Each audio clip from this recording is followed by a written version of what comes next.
کہ یہ اس دن کا تو تقاضا یہ تھا کہ آپ جمہوریت ڈومینین اسٹیٹس کو ختم کرنا، آئین کی بات کرو. انہوں نے ایوب خان نے 14 اگست کو جو پریڈ ہوتی تھی فوجی پریڈ وہ شفٹ کر دی 23 مارچ کو. اور بہانہ یہ بنایا کہ یہ اگست کا مہینہ مانسون کا مہینہ ہوتا ہے، پریڈ نہیں ہو سکتی. چنانچہ ملٹری پاور کی ڈیمونسٹریشن جو ہے اس کو پاکستان کے ڈے کے ساتھ ملا کے یوم جمہوریہ کو پیچھے کر دیا. تو اگر آپ اس کے سبق کی بات کرتی ہیں کہ کیا سبق ہے، تو پہلا سبق یہ ہے کہ آپ کا یوم جمہوریہ جو ہے وہ آئین کے لیے تھا، جمہوریت کے لیے تھا، پارلیمان کے لیے، جمہور کے لیے بھی تھا، جمہوری کے لیے تھا. آپ نے اس کو بدل کے اس کو ملٹری پریڈ اور اس میں ملٹری پاور کی پروجیکشن وہ کر دیا تاکہ لوگوں کے ذہنوں میں یہ بات ڈالی جائے کہ جمہور کو بتایا جائے کہ جمہوریت کوئی چیز نہیں ہے. The military might is going to determine you. تو یہ جو پڑا ہے نا، تو آج اگر مجھ سے کوئی پوچھے کہ 23 مارچ کو کیا ہونا چاہیے، میں سمجھتا ہوں کہ 23 مارچ کو آپ کو واپس اپنے محور کی طرف آنا چاہیے کہ یہ یوم جمہوریہ ہے. This is not the day to project military power in this way. اور خاص کر آج کل کے حالات میں جب ہم قرضوں پر رہ رہے ہیں تو پھر تو بالکل اس طرح کی پروجیکشن میں نہیں سمجھتا کہ یہ بھی کچھ ایسی باتیں بھی آئی ہیں کہ آئی ایم ایف کے ڈیلیگیشن بھی آیا اور انہوں نے جب مذاکرات کیے تو انہوں نے کہا کہ روز صبح جہاز اڑتے ہیں، پیٹرول کہاں سے آتا ہے، فیول کہاں سے آتا ہے. بڑی سخت باتیں کی گئی ہیں. چلیں ہم ذرا آگے چلتے ہیں، بیکاز آپ دیکھ رہے ہیں بہت سارے پولیٹیکل ایشوز ہیں. مجھے 2018 کے آپ کے الوداعی خطاب جو پارلیمان کے اندر سینٹ کے اندر آپ نے خطاب کیا اور اس میں آپ نے 2018 میں دھرنے کی بات کی تھی. اس وقت کا جو پہلے دھرنا ایک ہو چکا تھا فیض آباد دھرنا، آپ نے کہا ریاست نے اس میں گھٹنے ٹیک دیے اور سب کے احتساب کی بات آئی تو میری جماعت بھی پیچھے ہو گئی. تو واقعی آپ سمجھتے ہیں احتساب سب کا ہو سکتا ہے؟ کیونکہ یہی مطالبہ آج وزیر دفاع خواجہ آصف صاحب فرما رہے ہیں کہ جنرل باجوہ اور جنرل فیاض کو پارلیمان کے اندر بلایا جائے، جواب دہی ان سے ہونی چاہیے. وہ کہہ رہے ہیں مجھے تو اس حوالے سے دھمکیاں مل رہی ہیں.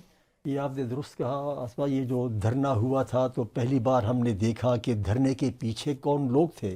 وہاں پہ لفافوں کے اندر رقم بانٹی گئی تو یہ تو پتہ لگ گیا تھا. اور یہ میں اپنی طرف سے نہیں کہہ رہا، یہ تو سپریم کورٹ میں جو موجودہ چیف جسٹس صاحب ہیں قاضی فائز عیسیٰ صاحب، یہ تو جب 2017 میں جب یہ معاملہ سپریم کورٹ میں چلا، دھرنا 2017 میں تھا، فیصلہ 2019 میں آیا، تو اس میں ان کے الفاظ ہیں کہ نیبولس ٹیکٹکس کا استعمال، نیبولس ٹیکٹکس خفیہ طریقے کے ساتھ. تو یہ تو سپریم کورٹ نے اب کہہ دیا اور سب دنیا اب جانتی کہ کیا ہوا تھا. تو یہ دھرنا جو میں نے اس وقت کہا تھا کہ دیکھیں دھرنا میں ریاست نے گھٹنے ٹیک دیے تھے، کیونکہ آپ کا وزیر اعظم جو تھا، آپ وزیر اعظم مجبور ہو گیا کہ اس وقت حکومت جو تھی انہوں نے جو معاہدہ کیا وہ اگر آپ پڑھ لیں معاہدہ. جی بالکل. ایک تو یہ تھا. دوسرا آپ نے یہ کہا کہ احتساب کا بات، بالکل آپ کی جماعت بھی پیچھے ہٹ گئی. بالکل جی، میری جماعت پیچھے ہٹ گئی تھی. مجھے اس بات پر دکھ ہے کیونکہ میں اس پارلیمنٹری کمیشن کا ممبر تھا جنہوں نے یہ فیصلہ کرنا تھا کہ احتساب کیسے ہوگا. تو میں تو اپنی پارٹی کے منشور کے مطابق چل رہا تھا کہ ہمارا منشور یہ تھا کہ احتساب سب کا ہوگا. لیکن یہ فیصلہ کہ اس کے اندر سب آئیں گے، اس پر سب سے آخر میں فیصلہ کریں گے. پہلے کچھ اور اس کے جزیات ہیں وہ کور کر لیتے ہیں. تو جب یہ ہو رہا تھا اور تو میں نے اس کے لیے کہ سب کا کیسے ہو، جس میں جرنیل بھی ہو اور جج بھی ہو، صحافی بھی ہو، سب ہو، تو ہم نے ایک باقاعدہ 3 صفحے پر مشتمل ایک وہ دے دیا تھا کہ جی یہ ہماری رائے ہے. اور میں پاکستان پیپلز پارٹی سے، لیکن ہوا یہ کہ پھر پاکستان پیپلز پارٹی جو تھی وہ اس کی وہ آپ یہ کہیں بیک آؤٹ کر گئی، یا انہوں نے یہ مناسب نہیں سمجھا کہ ہم یہ اس وقت کر سکتے ہیں. اور وجہ یہ بتاؤں صرف پیپلز پارٹی نہیں، سب دیکھیں جی، یہ جو پی ٹی آئی تو اس وقت اپوزیشن میں تھی، حکومت تو میاں نواز شریف صاحب کی تھی. اور یہ پی ٹی آئی جب پہلے کہتی تھی کہ سب کا ہوگا، کہ میں آپ کو بتاؤں آنیسٹلی اس روز جس دن یہ فیصلہ ہونا تھا پی ٹی آئی خود پیچھے ہٹ گئی. اور شاہ محمود قریشی صاحب اس کمیٹی کے ممبر تھے. انہوں نے کہا کہ جی میں اب اس کمیٹی میں کام اس لیے نہیں کر سکتا کہ میرے بڑی ذمہ داریاں ہیں اور میری جگہ شیرین مزاری آئیں گی.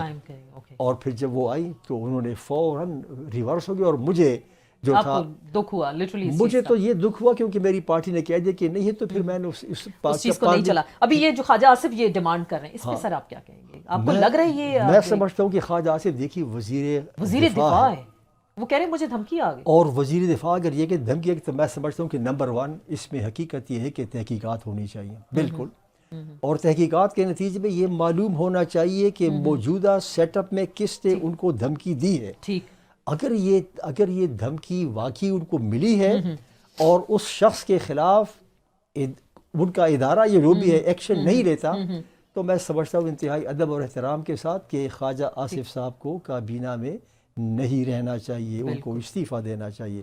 ہاں اگر فرض کیا یہ جو خواجہ صاحب کی بات جو رپورٹ ہوئی ہے کہ مجھے دھمکی آئی ہے, اگر اس کا تناظر کچھ اور ہو, کسی اور وقت کی بات کر رہے ہوں, وہ ابھی کی بات کریں, انہوں نے کہا کہ ایوان کے اندر بلایا جائے, ان سے جواب دہی لی جائے. ہاں کیونکہ مجھے I couldn't reconcile کہ یار یہ کیسے ہوا کہ آپ وزیر دفاع ہو, آپ کو دھمکی تو پھر یہ مقتدر ادارے ہی میں سے کوئی کرے گا نا, کون اور کر سکتا ہے؟ تو یہ پھر کی وضاحت آنی چاہیے, یا پھر وہ سیٹ چھوڑ دیں. بالکل آپ نے بڑی انٹرسٹنگ اس حوالے سے بات کی. پھر بات مثلا میں اپنی بڑی بات نہیں کرتا, لیکن جب میں نہیں کر سکا پارلیمنٹری کمیٹی آن اکاؤنٹیبلٹی, تو میری پارٹی کا حق تھا کہ وہ جو فیصلہ کرے, لیکن پھر میں بیٹھ نہیں سکتا تھا, تو مجھے وہاں سے ہٹنا پڑا.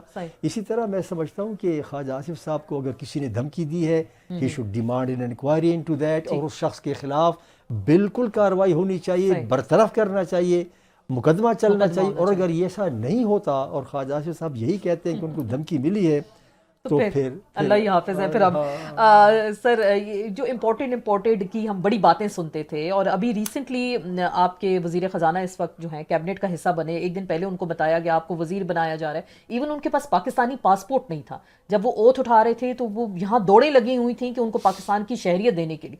اس سے بڑی بدقسمتی ہے پاکستان کی, یہاں پہ کوئی قابل لوگ نہیں ہیں اس ملک میں کیا؟ دیکھیے یہ I would agree with you کہ ایک ہوتا ہے آپٹکس, جو وزیر خزانہ آپ لاتے ہیں ہو سکتے بہت ہی قابل ہو, اس میں سے کوئی شک نہیں ہوگا, لیکن بات یہ ہے کہ جس وزیر خزانہ کو آپ لگاتے ہیں اور وہ وزیر خزانہ بننے کے بعد وہ پاکستان کا شناختی کارڈ بنائے یا وہ نیشنلٹی کا کرے, نیشنلٹی کو جو بھی انہوں نے کیا ہے مجھے پتہ نہیں ہے, لیکن ان کا شناختی کارڈ خبر یہی آئی تھی کہ اس کے بعد بالکل ان کو شہریت دی جا رہی تھی. تو یہ میں سمجھتا ہوں کہ یہ اچھی گورننس کی مثال نہیں ہے, نمبر 1. نمبر 2 یہ ہے کہ آپ کیوں یہ انحصار کرتے ہیں, آپ کیوں اپنے الیکٹڈ لوگوں پر انحصار کیوں نہیں کرتے؟ کہ آپ کے ہاں ایم این ایز اور سینیٹرز یا آپ ویسے بھی ایڈوائزر رکھ سکتے ہیں, 5 ایڈوائزر جو ان الیکٹڈ ہوتے ہیں, تو اور بھی ملک میں اور بہت سے لوگ ہیں, لیکن یہ چونکہ حکومت کا معاملہ ہے, حکومت نے کچھ سوچا ہوگا کہ اس کو کیوں رکھیں. لیکن مجھے اس طرح کے فیصلوں پر, میں حکومت کا حصہ اس لحاظ سے تو ہوں کہ پاکستان پیپلز پارٹی جو ہے کولیشن گورنمنٹ کا حصہ ہے, اگرچہ ہم وزیر وغیرہ نہیں ہیں, بالکل آپ نے ووٹ دیے ہیں, آپ کے ووٹوں سے پرائم منسٹر بنے ہیں, صدر صاحب بنے ہیں, اس لحاظ سے پاکستان پیپلز پارٹی اس سسٹم کا حصہ ہے. تو اس لیے میری ذہن میں, اور میں سمجھتا ہوں کہ میری پارٹی کے بہت سے لوگوں کے ذہنوں میں یہ سوال اٹھے گا کہ بھئی یہ کوئی ایسی بہترین گورننس کی مثال نہیں ہے, بڑے سوالات پیدا ہوتے ہیں, یہ بڑے بڑے فیصلے جو بڑے احتیاط کے ساتھ کرنے پڑتے ہیں.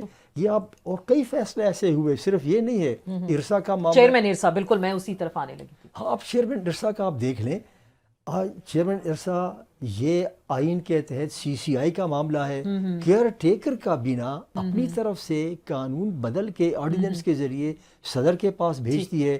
صدر اللہ بھلا کرے اس کا, وہ میری پاس سیاسی جماعت سے تو نہیں تھا, لیکن اس نے واپس کر دیا, اس نے کہا کہ بھئی یہ مجھے غیر آئینی غیر قانونی لگتا ہے. اس کے بعد ہونا یہ چاہیے تھا کہ آپ اگر صدر کو دوبارہ بھیجتے ہو تو آپ کہہ دو کہ یہ ہمارا آئینی اختیار ہے کہ 15 دن بعد بھیجتے, لیکن یہ نہیں ہوا.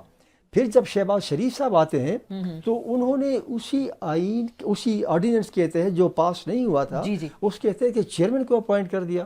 وہ تو پھر سندھ گورنمنٹ نے احتجاج کیا اور لوگوں نے احتجاج کیا, تو پھر انہوں نے وہ آرڈر کو واپس. میں یہ سمجھتا ہوں کہ یہ دیکھنا چاہیے کہ یہ بیوروکریسی نے کیسے ان کے سامنے یہ سمری رکھی کہ کہا کہ جی یہ تو آرڈیننس ہم صدر کو بھیج چکے تھے پہلے, غالباً نہیں ہوا, لیکن پھر یوں ہوا. اس کا مطلب یہ ہے کہ کچھ پیچھے کوئی اور چلا رہا ہے, چیزوں کو کوئی اور چلا رہا ہے. اور میں سر اس میں ایڈ کرنا چاہوں گی, کیونکہ ایک اعتراض شاید سندھ حکومت کی طرف سے یہ بھی سامنے آیا کہ وہ چیئرمین ارسا کالا باغ ڈیم کے کافی حق میں تھے, بڑے انہوں نے ماضی میں آرٹیکلز بھی لکھے تھے, تو یہ ایک وجہ بھی بنیاد بنی اس چیز کی. شاید یہ بھی ہو, لیکن جو آرڈیننس اگر آپ دیکھ لیں جو بنا تھا اس میں 2 چیزیں تھیں. ایک تو یہ تھا کہ پہلے تو جو قانون بنا تھا ارسا ایکٹ 1992, اس کے تحت اس کا چیئرمین 4 صوبوں کے درمیان روٹیٹ کرے گا, نمبر 1.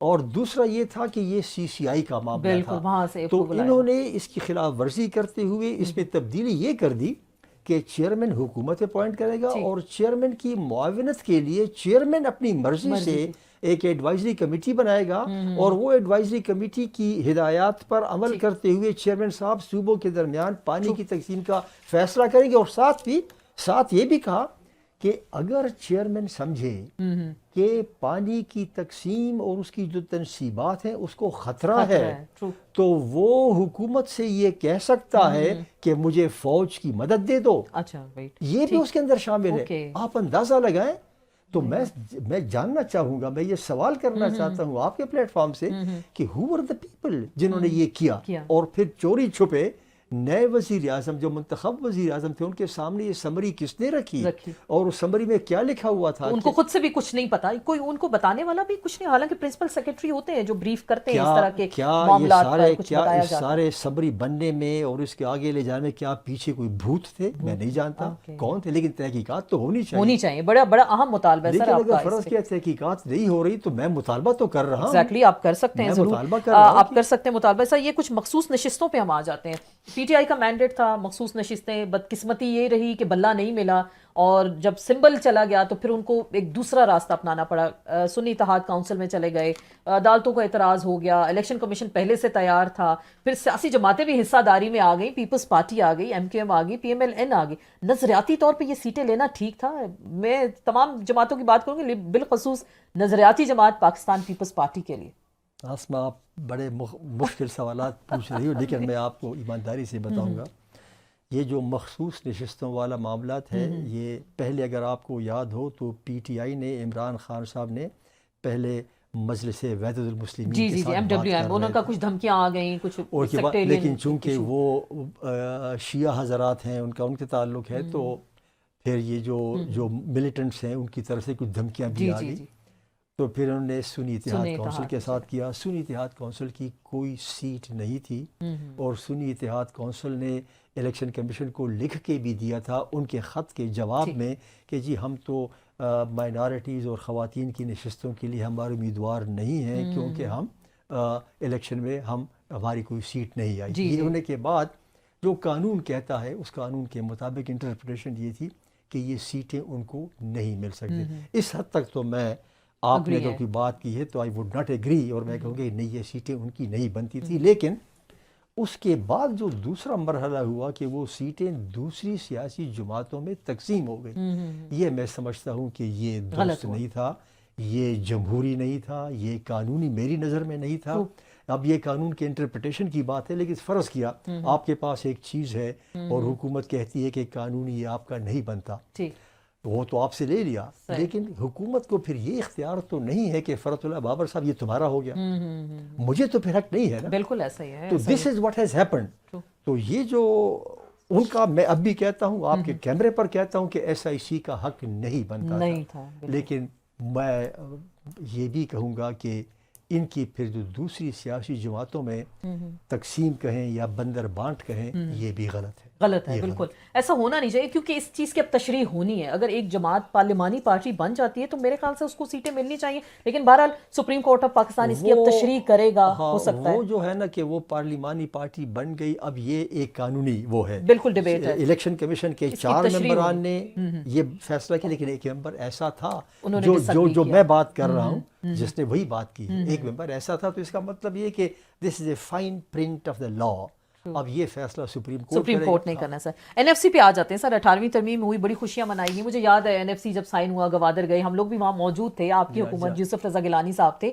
تو اب ایلوکیشن جو ہے اس حوالے سے اب آپ کو آئی ایم ایف کہتا ہے کہ جی این ایف سی پہ آپ کٹ کریں صوبوں کو، اور خود مختاری کی جو بڑی ہم باتیں سنتے تھے 82% پاپولیشن کے حوالے سے تھا، اب ایک نیا فلسفہ آ گیا جس کی جتنی زیادہ آبادی آپ بڑھائیں گے اور اتنا آپ زیادہ حصہ دار ہوگی۔ تو آپ کو کیا لگ رہا ہے اب یہ معاملہ کٹ ہونا چاہیے؟ آئی ایم ایف نے بھی آپ کے سر پہ تلوار لٹکا دی۔ دیکھیے یہ جو این ایف سی کی بات ہے نا، یہ صرف آئی ایم ایف کی بات نہیں، آئی ایم ایف کو تو شاید آپ ایک یہ بہانہ بنا کے شاید استعمال کرتے ہوں، یہ پاکستان کے اندر ایک مخصوص لابی ہے، طبقہ ہے جو سینٹرسٹ ہے، مرکزیت، وہ صوبائی خود مختاری کو نہیں مان رہا۔ چنانچہ ہم نے 18ویں آئینی ترمیم کے خلاف ہم نے کچھ ایسے بڑے لوگوں کو کہتے سنا جنہوں نے کہا کہ یہ تو شیخ مجیب کے 6 نکات سے زیادہ خطرناک ہے. کچھ لوگوں نے کہا, میں نام نہیں لینا چاہتا.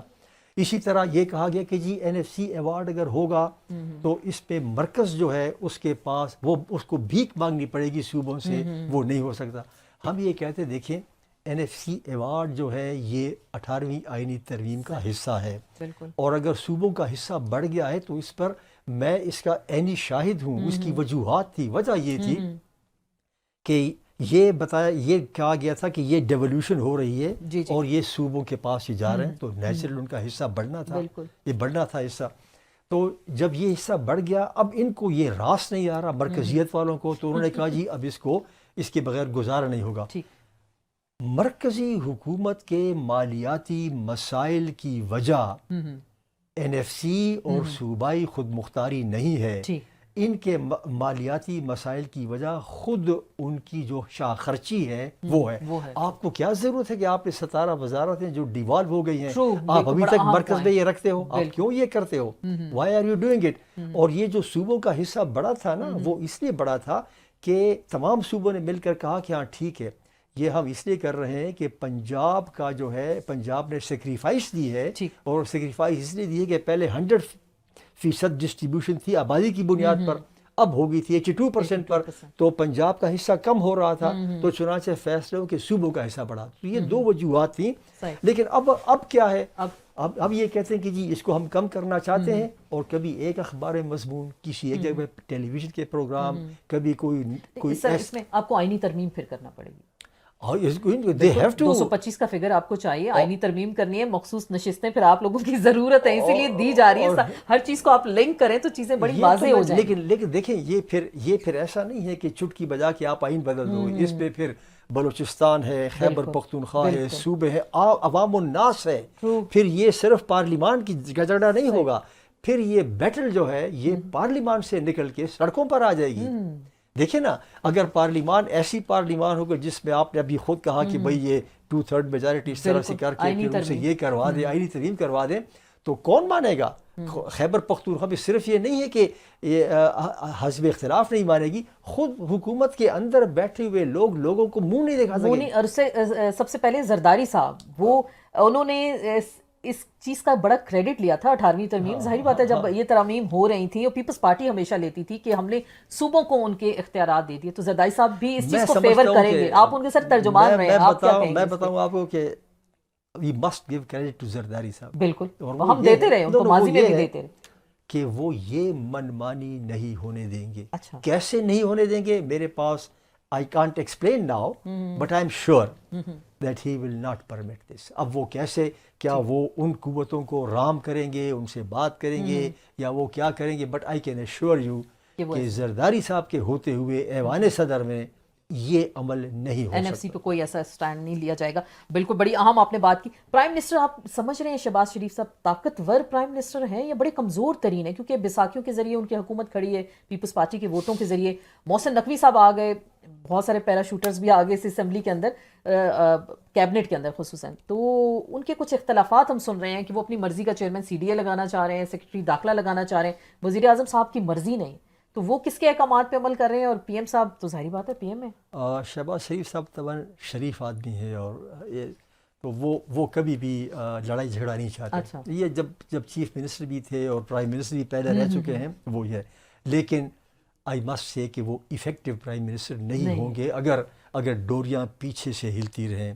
پہلے یہ جو خبر اب اخبارات میں آئی ہے کہ جو CDA کے چیئرمین کے لیے پرائم منسٹر کی رائے ایک ہے اور ان کے وزیر داخلہ کی ایک ہے, یہ انتہائی افسوسناک بات ہے. اس کی فوری وضاحت ہونی چاہیے, اور پرائم منسٹر کا جو آرڈر ہے اٹ مسٹ بی امپلیمنٹڈ. ابھی تک تو آسما یہ ہوتا تھا کہ زیادہ سے زیادہ ISI کے چیف کی تقرری پر اگر کوئی پرائم منسٹر تھوڑا سا اڑ گیا تو باقاعدہ گفت و شنید ہوئی, باقاعدہ آرگومنٹس ہوئے, ایک نے کہا نہیں یہ ہوگا, دوسرے نے کہا یہ ہوگا. تو یہ ایک لیول تھا.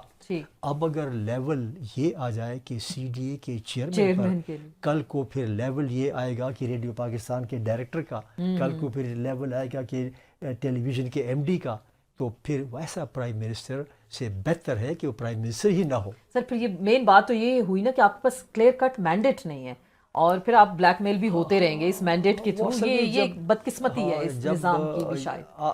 آدمی کے اندر اگر انٹرنل اسٹرینگتھ ہو اور انٹرنل اسٹرینگتھ لیجٹیمیسی سے آتی ہے کہ میں سمجھتا ہوں کہ میں لیجٹیمیٹ ہوں, لیکن اگر میں سمجھوں کہ میں لیجٹیمیٹ طور پہ نہیں, پھر کمزور ہوتا. میں نہیں سمجھتا کہ شہباز شریف صاحب انلیجٹیمیٹ ہیں. جہاں تک انتخابات میں دھاندلی ہوئی ہے, پہلے بھی ہوتی رہی ہے, اسی طرح اب بھی ہوئی ہے, لیکن اب زیادہ ہو. لیکن یہ جو ریزرو سیٹس کا ہوا, یہ میں پہلے بھی کہہ چکا ہوں آپ ہی کے پاس, اور اب بھی کہتا ہوں کہ یہ اس سے میں سمجھتا ہوں کہ لیجٹیمیسی کے اوپر سوال پڑ سکتا ہے, بالکل بڑھ سکتا ہے. اور اب تو یہ باہر سے بھی آوازیں اٹھنا ابھی تک ان سیٹوں کے بغیر آنیسٹلی میری نظر میں لیجٹیمیسی کا سوال اتنا گہرا نہیں تھا, کیونکہ یہی لیجٹیمیسی کا سوال 2018 میں بھی تھا, 13 میں بھی تھا, یہ تھا. لیکن یہ ایس آئی سی کی جو سیٹوں کی تقسیم ہوئی دوسری سیاسی جماعتوں میں, یہ غلط ہوا. اس نے لیجٹیمیسی کے اوپر سوال بننا شروع, اور جب لیجٹیمیسی کا سوال آئے گا تو پھر میں اپنے تئیں اپنے آپ کو کمزور محسوس کروں. بالکل بالکل, بڑی زبردست آپ نے سر بات کی. جمہوریت کا حسن کیا ہے؟ یہی ہے کہ ضیاء الحق کے بیٹے نے صدر آصف علی زرداری کو ووٹ دیا, صدارت کے لیے ووٹ دیا اس ایوان کے اندر. تو یہ جمہوریت کا حسن, اس کو ہم کہہ سکتے ہیں, کیا کہہ سکتے ہیں؟ ہاں, میں تو جی اس پر میں نے تو اس پر کوئی چھوٹا سا ٹویٹ بھی کیا تھا کہ میں کبھی تصور بھی نہیں کر سکتا تھا کہ وہ ڈکٹیٹر جس نے ذوالفقار علی بھٹو کو پھانسی کیا, جو پھانسی کی سزا اب سیٹ اسائڈ اس لحاظ سے ہو گئی کہ سپریم کورٹ نے کہا کہ یہ ڈیو پروسیس نہیں تھا, ظلم ہوا تھا, اسی ڈکٹیٹر کا بیٹا اسی پارلیمان کا حصہ ہے, اور جس شخص کو پھانسی دی گئی تھی اس کا بیٹا اور اس کا داماد, اس کا نواسا اور اس کا داماد اس پارلیمان کا حصہ ہے, اور اس ملٹری ڈکٹیٹر کا بیٹا اٹھ کر ووٹ دے گا ذوالفقار علی بھٹو کے داماد کو صدارت کے لیے.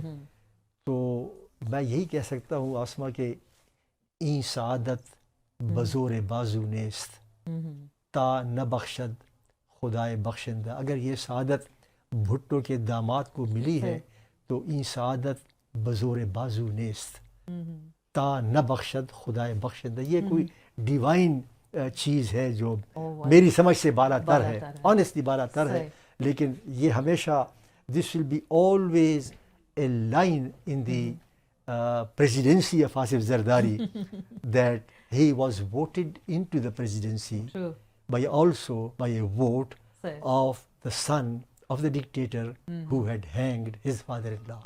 بڑی یہ بھی ایک تلخ حقیقت بھی اس کو ہم کہہ سکتے ہیں. بالکل, بہت بہت شکریہ فرحت اللہ بابر صاحب. سر آپ ہمارے ساتھ موجود تھے, وقت کی کمی ہے اور بڑے میرے پاس تھے وہ رہ گئے, لیکن بڑی دلچسپ آپ کے ساتھ اور بڑی خوبصورت, کوئی کمی نہیں چھوڑی, آپ نے سارے سوال پوچھ لیے, بڑی خوبصورت گفتگو رہی آپ کے ساتھ. بہت بہت سر آپ کا شکریہ. جیسے ابھی ہم کچھ دیر پہلے یہی بات کر رہے تھے کہ آج 23 مارچ کا دن ہے, تجدید عہد وفا کا دن, اور پاکستان کے ساتھ یکجہتی کا دن ہے. تمام تر شہری آئین اور قانون کی نظر میں برابر ہیں, لیکن کیا جو اس وقت پاکستان کے حالات ہیں اس کے مطابق تمام شہریوں کو مساوی حقوق حاصل ہیں؟ چاہے انصاف کی اگر ہم بات کرتے ہیں یا سیکیورٹی کی بات کرتے ہیں یا دیگر ایشوز کی بات کرتے ہیں, آج کے پروگرام میں ان ایشوز کا ذکر کریں گے, سیاسی حالات کا بھی ذکر ہوگا, کس جانب جا رہے ہیں, دھاندلی کے بڑے الزامات ہیں جو ابھی تک ہم سن رہے ہیں, کیا یہ سلسلہ تھمے گا, لوگوں کو انصاف ملے گا یا نہیں, اور ہیومن رائٹس وائلیشن اگر ہم دیکھتے ہیں تو اس پر کیا موجودہ سرکار کیا کرنے جا رہی ہے. اسی پہ مزید بات کریں گے. ہمیں جوائن کریں گی محترمہ شاندانہ گلزار صاحبہ, رکن قومی اسمبلی ہے, پاکستان تحریک انصاف کی سینئر ممبر ہے. آپ کو ویلکم کہتے ہیں آج کی شو میں, بڑے طویل عرصے بعد آپ سے بات ہو رہی ہے. شاندانہ صاحبہ, آپ کیا سمجھتی ہیں, نئی حکومت آ گئی, پی ٹی آئی کی حکومت آپ کی اس وقت کے پی کے اندر ہے, تو واقعی آپ کو لگ رہا ہے حالات کچھ تبدیل ہو گئے؟ کیونکہ ابھی لوگوں نے 3-4 دن پہلے جو ایک تصویر چلی تھی ایس آئی ایف سی کی میٹنگ میں کہ چاروں چیف منسٹرز کھڑے ہیں, پرائم منسٹر کھڑے ہیں, اور کہا گیا کہ بڑا زبردست کمبینیشن دکھائی دے رہا ہے. آپ کیا کہتی ہیں, باقی حالات نارمل ہیں کیا؟ دیکھیے آسما بی بی, اس دن کیونکہ آپ نے اس میٹنگ کا حوالہ دیا تو میں ادھر سے سٹارٹ کرتی ہوں. بہت انٹرسٹنگ یہ ہوا کہ ایک پکچر انٹرنیٹ پہ گھوم رہی ہے, اس میں علی امین کھڑا ہوا ہے اپنے سائز پہ جس طرح وہ ہیں, اور جو باقی ان کے ساتھ سارے کھڑے ہیں فارم 47 والے نا, تو وہ ان کو چھوٹا سا بونا سا بنا دیا ہے. تو وہ کہ اصلی فارم 45 نقلی فارم 45 کا یہ نتیجہ ہوگا. تو دیکھیں ہم تو we take pride in Ali, we take pride in Khan sahab, and we take pride in anyone جو پاکستان کا دوست ہو, ٹھیک ہے. اب وہ میٹنگ میں اس لیے سارے اکٹھے ہوئے کیونکہ آپ کو پتہ ہے آپ کو جب بینک سے پیسے بھی نکالنے ہوتے ہیں نا تو بینک تو آپ کے پاس چل کے نہیں آئے گا, آپ نے خود جانا ہوگا. اور ہمارے یہ مسئلہ ہے کہ فیڈرل گورنمنٹ نے ہمارے کافی ساری ارریئرز تقریباً 1100 ارب سے زیادہ کی ارریئرز کے پاس ہیں.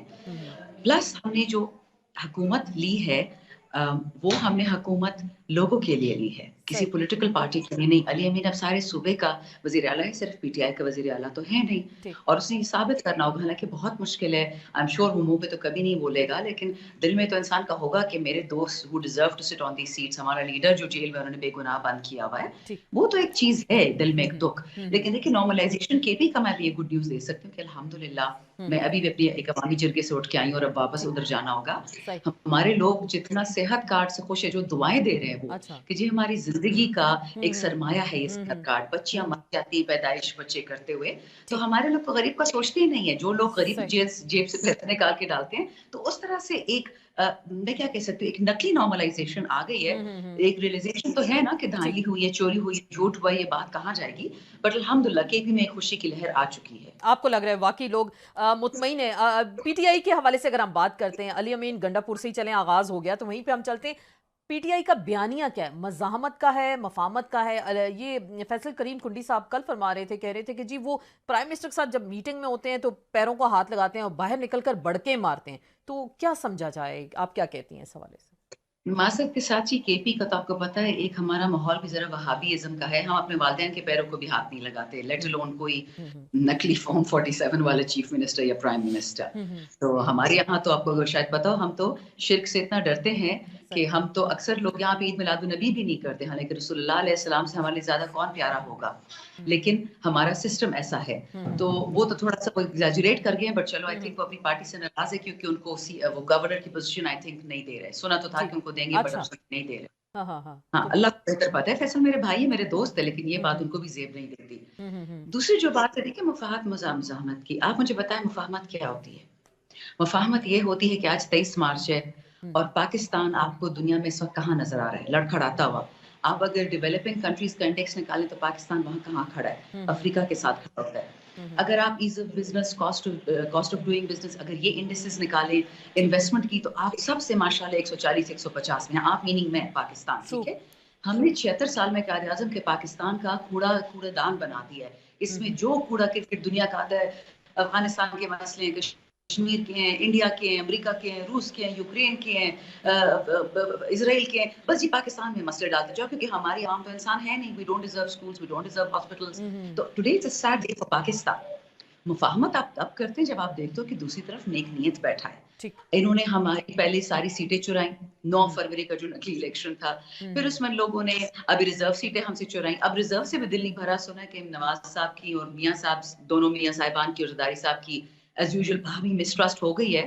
تو اب وہ کہتے ہیں جو زرداری صاحب پر الائنس ہے اسمبلی میں, ان کے خلاف ووٹ آف نو کانفیڈنس نہ ہو جائے, تو پی ٹی آئی سے ان لوگوں نے ری کاؤنٹ سٹارٹ کر کے سیٹیں لینا شروع. تو آپ مجھے بتائیں ایسے لوگوں کے ساتھ جو پاکستان کے کھلے دشمن ہوں, ان سے مفاہمت ہو سکتی ہے؟ آپ مجھے بتائیں. تو آپ پی ٹی آئی یہی کہہ رہی ہے, جو آپ کی بات سے میں اب سمجھ آ گئی کہ کوئی مفاہمتی بیانیہ نہیں ہے. لیکن اب آپ کی جماعت کے اندر بہت زیادہ تنقید ہو رہی ہے کہ کچھ لوگ جو خان صاحب سے مل کر آتے ہیں, جو خان صاحب کا بیانیہ یہ میسج ہے وہ باہر آ کے نہیں پہنچتا, دوسرا گروپ جاتا ہے وہ اپنی بات کرتا ہے, تو پارٹی کے اندر کچھ دراڑیں پڑنا شروع ہو گئی ہیں. لوگ کہتے ہیں یہ فلاں رانگ نمبر, یہ رانگ نمبر, رائٹ نمبر کون ہے پارٹی کے اندر اس وقت؟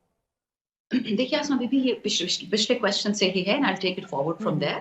دیکھیے ہاکس اور ڈاوز ہر پارٹی میں ہوتے ہیں, یہ تو دنیا میں ہوتا ہے. ٹھیک ہے, رانگ نمبر رائٹ نمبر کا مطلب وہ کہ جو خان سے غدار ہیں, پاکستان سے غدار ہیں, وہ چاہے پی ٹی آئی میں ہو, پی ٹی آئی سے باہر ہے, سارے غدار ہیں. اور ہمیں بڑے بڑے ناموں کا تو پتہ ہی ہے.